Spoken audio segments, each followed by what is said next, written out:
Bhagavad Gita chapter 4 பதம் 3.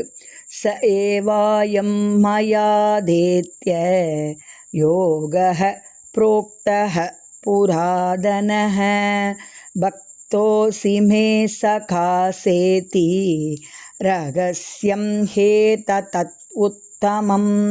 ச அதே ஏவ நிச்சயமாக, அயம் இது, மயா என்னால், தே உனக்கு, அத்ய இன்று, யோகः யோக விஞ்ஞானம், புரோக்தக சொல்லப்படுகிறது, புராதனக மிகவும் பழைய, பக்த பக்தர், அசி நீ இருக்கிறாய், மே எனது, சகா நண்பன், ச மேலும், இதி எனவே, ரகசியம் இரகசியம், ஹி நிச்சயமாக, ஏதத் இந்த, உத்தமம் உத்தமம்.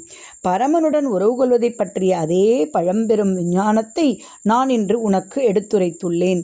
ஏனெனில் நீ எனது பக்தனும் நண்பனுமாதலால் இந்த விஞ்ஞானத்தின் உத்தம ரகசியத்தை உன்னால் புரிந்து கொள்ள முடியும். சர்வம் கிருஷ்ணார்ப்பணம்.